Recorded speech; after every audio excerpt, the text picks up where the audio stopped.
Greetings, Jay Stone here, Cap Ball Fanatic channel. Today, we're doing a little something different. We've got a classic revolver of the Confederacy, but it's not what you think.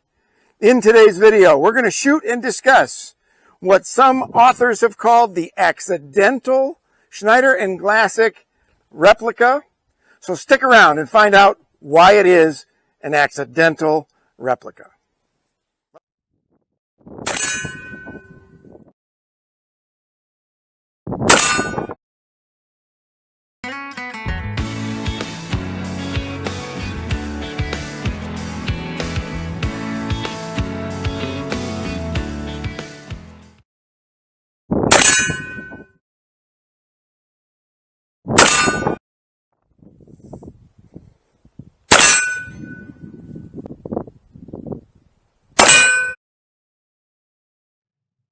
So how many of us over the years have had this revolver in our gun case and figured we just had an inexpensive model 1851 Colt Navy in brass frame, octagonal barrel, and it was missing the cylinder engraving, but they did, we figured that's why it was $200 and some instead of $350 or $400 and some.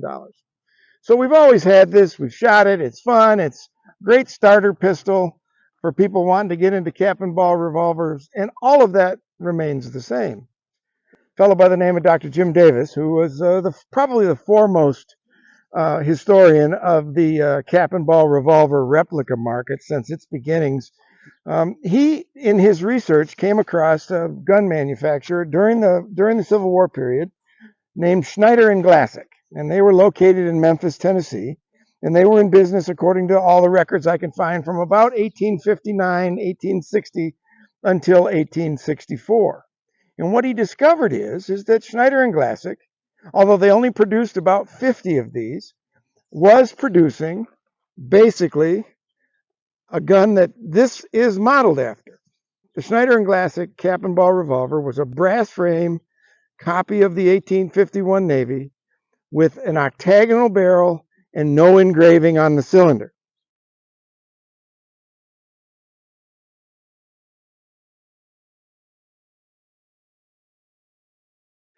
In the present day, there are only three Schneider Glassick revolvers, known originals to exist. One of them has a steel frame.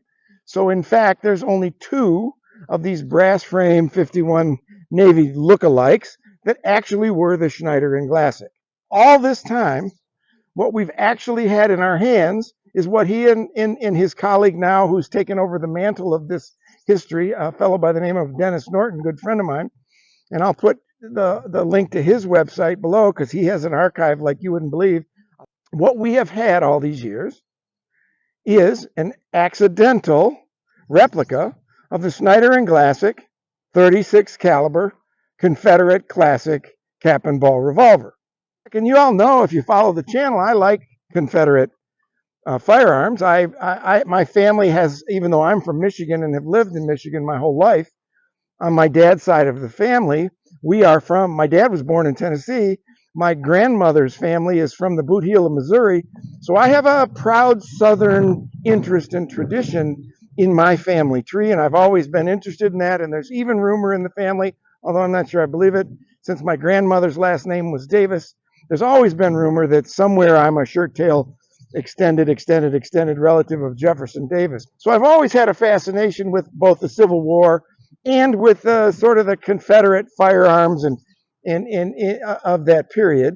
So for me to come to find out and give me a reason to study Schneider Glassick a little bit, that I might have what amounts to a replica of a Schneider Glassick classic Confederate cap and ball revolver, that's pretty cool. Now, historians are divided on this kind of thing. There are even some historians who think this shouldn't even be counted as a Confederate cap and ball revolver because there were so few of them made, and there's really no record that they were ever used in battle. It was made in the South for the Confederate Army in the 1860s in Memphis, Tennessee. This is almost an exact copy from what everybody can tell. I'll take it. All right, let's shoot this thing a little bit, and we'll come back and talk a little bit about it some more.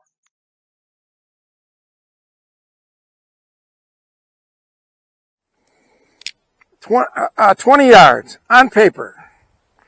Let's see how we can do with this thing.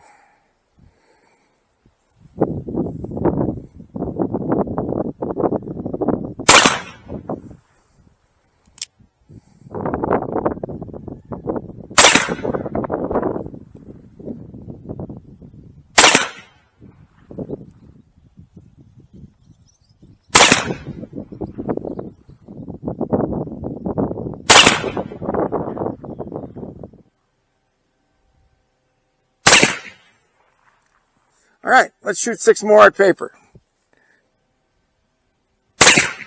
Oops, I jiggled on that one.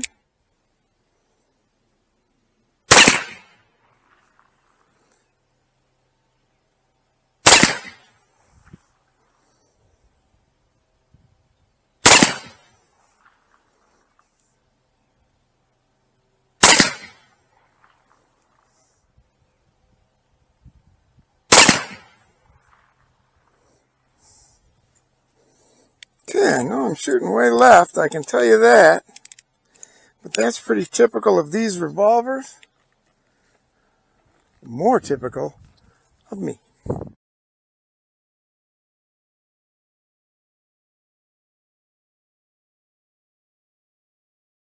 So the question has to be asked, why haven't the manufacturers over the years ever made a replica of the Schneider Glassick revolver from the Memphis, Tennessee era, 1860 to 1864? And I think there's probably 3 reasons for that.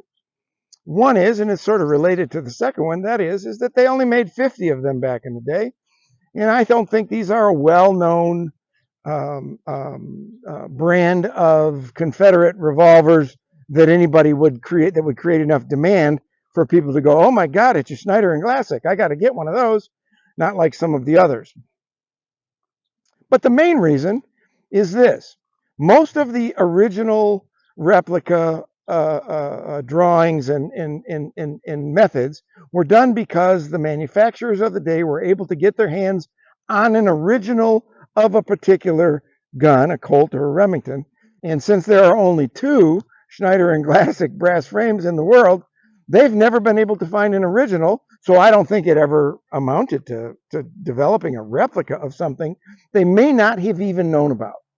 So what we've been doing is buying inexpensive Model 1851 Colt Navies in 36 caliber in a brass frame with an octagonal barrel and with the clean cylinder. Did not exist. This was not made other than by Schneider Glassick. So this brings it into history. So we can stop having that conversation like we do about the Model 1851 Navy in 44 caliber, because there have been some photos of those around, from prototypes of those around from the 19th century. This had never been made, but now that we know it's a Schneider Glassick, guess what? It was made. Now, what's the difference between that and other Confederate revolvers? Well, you know, the Griswold and Gunnison is the revolver that matches this in looks and in style more significantly than any of the others. And I have done a video on the Griswold and Gunnison a little while back, and I'll talk about that a little later. But the Griswold and Gunnison and most of the Confederate revolvers, they had what we call dragoon barrels, right? And that is round barrels. If you compare this to the Griswold and Gunnison, everything is the same on this. Brass frame, 36 caliber cylinder with no engraving, except the octagonal barrel. So that's what separates this from a Griswold and Gunnison.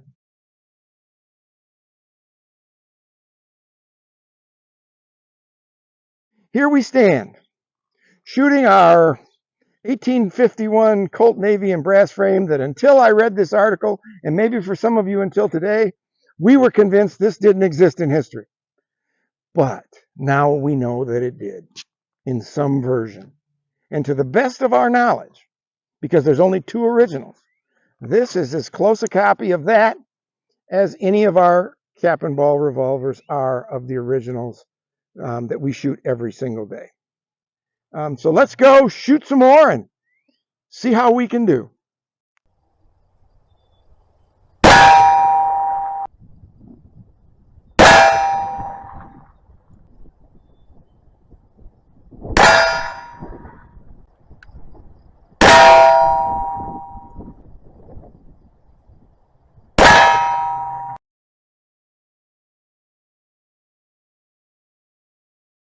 Schneider and Glassick. The replica I'm claiming, 45 yards at Big Yellow.